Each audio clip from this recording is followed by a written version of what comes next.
Hi everyone, it's Tutorials for Limbs here. So today I'm doing another food video because I was making these and I just decided to go ahead and film it. So yeah, today I'm going to be showing you how to make these super delicious peanut butter blossom cookies, and I only make these about once a year because we eat very healthy now, and so we don't have most of this stuff in our house, but I usually get it for a special occasion.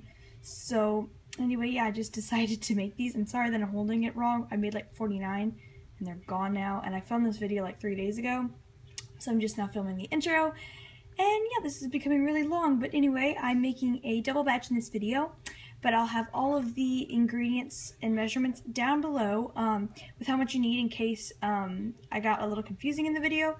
But yeah, without me talking on any longer, let's just go ahead and get started. Alright, so what I'm going to do is I'm making a double batch today, so I'm going to be doubling all of my ingredients. If you want to make a single batch, you can I will tell you what to do. So first, you'll either add half a cup of shortening, so I'm using the Crisco, but since I'm making a double batch, I'm going to add 2. So adding 1 full cup, so you're just going to put that into the bowl. This can get messy.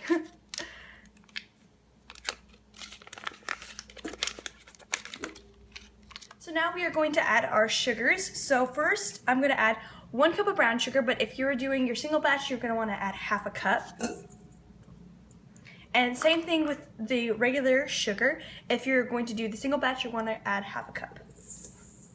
Now you're either going to add half a cup or 1 cup, and this is definitely the hardest part, getting all that peanut butter into the bowl. So I'm using a spoon, and I'm just going to kind of put that all in there.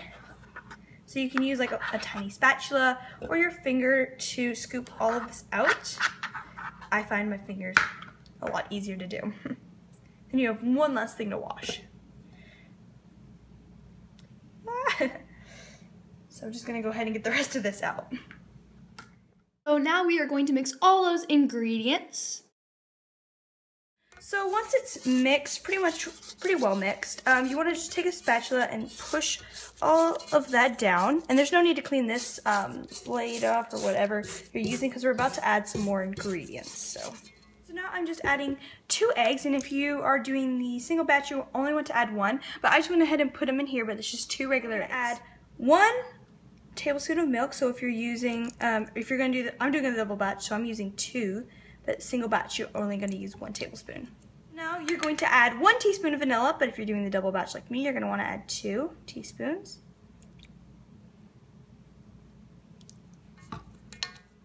Once again, I'm just going to mix all those ingredients together. So what you're going to use is you're going to use 1 3/4 cup of flour, but since I'm doing a double batch, I put 2 of those in, so I have a lot.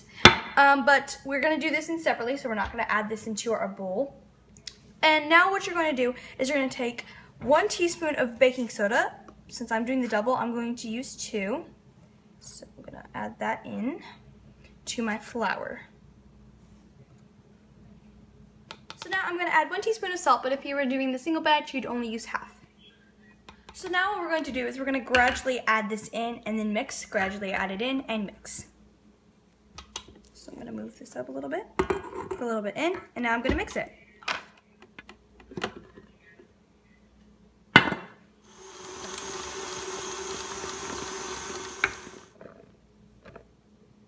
So I've mixed all of my ingredients, and I'm just taking my spatula to make sure that, like, at the very bottom, that all the ingredients got mixed in and everything. So you can just do this. So I moved my cookie dough into a smaller and easier bowl, and then you're just going to take, you know, a fair amount. So you want to have it like this, kind of, and you roll it up, and then you're going to roll it in some sugar. And what also is fun to do is taking different colors of sugar and mixing it with your white to create colorful cookies. Then all you're going to do is I have my pan over here, and I'm just going to place it on the pan. So here is me and my friend doing all of the cookie dough. It did take a while, I'm not gonna lie, with even the 2 of us, but it was really fun to do, and we ended up with making like 54 or like 58 or something cookies. So my friend and I decided that we should add a pop of color to our cookies, so we added some green sprinkles, and then I mixed it around and then added a little bit more. So you're going to set your oven to 375 and then you're just going to let that preheat.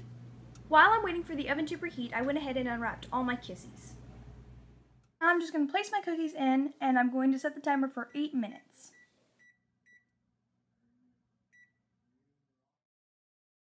My cookies accidentally got hit while they were in the oven, so they kind of were all wonky. But anyway, I just placed them on, and you want to make sure that this is a very quick process. So I placed all of those on, and then I'm going to put it back in the oven for 2 to 3 minutes, depending on how hot your oven gets. I placed mine in for 2 minutes because my oven gets very, very hot. My cookies, and you want to wait for them to cool down, and then you can go ahead and get a spatula and kind of get it off of the pan, and then you can enjoy. So I hope you guys liked this tutorial. If you did, please give it a big thumbs up, and thank you guys for watching.